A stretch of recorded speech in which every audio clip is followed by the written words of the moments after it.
Et la pollution, elle est aussi dans l'eau de mer. Du côté de Bouillante, les stations d'épuration de la ville seraient défectueuses. Il y a un vrai problème d'assainissement. Thierry Philippe.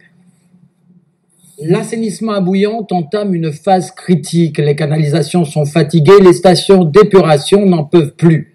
La plus importante, celle du bourg, proche du cimetière, est prête à rendre l'âme. Ces structures sont en souffrance et bien en dessous des nouvelles normes. Je me bats depuis 2014 pour que des solutions soient apportées, en tout cas à ces problématiques-là. Je rappelle que depuis le 1er janvier 2014, la ville de Bouillante n'est plus compétente sur l'eau ni sur l'assainissement et que c'est de la responsabilité de la communauté d'agglomération du Sud-Bastère. En fait, la communauté d'agglomération Grand Sud Caraïbes, CAGSC, qui dans un communiqué déclare qu'elle n'est en aucun cas responsable des problèmes d'assainissement à Bouillante. Elle ajoute que cette compétence a été confiée en janvier 2007 à la compagnie guadeloupéenne de services publics, CGSP, par contrat de délégation, et ce jusqu'en fin 2021. La compagnie, par la voix de son directeur Philippe Clermont, rétorque par courriel que la collectivité de la CAGSC n'a pas délégué sa compétence en matière d'assainissement. La collectivité reste maître d'ouvrage en matière d'investissement et de renouvellement des ouvrages. Fin de citation.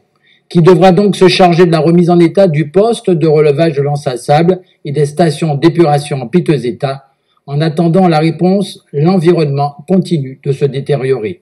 Ça participe à la dégradation des conditions de vie, de l'environnement de ma population, mais aussi par rapport à la politique que j'essaie de mener sur ce territoire-là, qui veut que Bouillante soit un territoire touristique. Un problème de pollution qui est loin d'encourager un bon développement touristique et économique.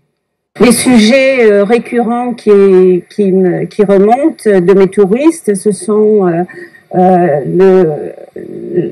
l'environnement, la saleté, les déchets. Le Sud-Bastère victime de pollution chronique. Bouillante en est un exemple en tout cas. Le maire, au vu des analyses de l'ARS sur l'eau de baignade de la plage de Petit-Anse, qui ne cesse de passer du négatif au positif, pourrait bien faire cesser toute activité dans cette zone, dans laquelle se situe notamment l'EHPAD Magnocani.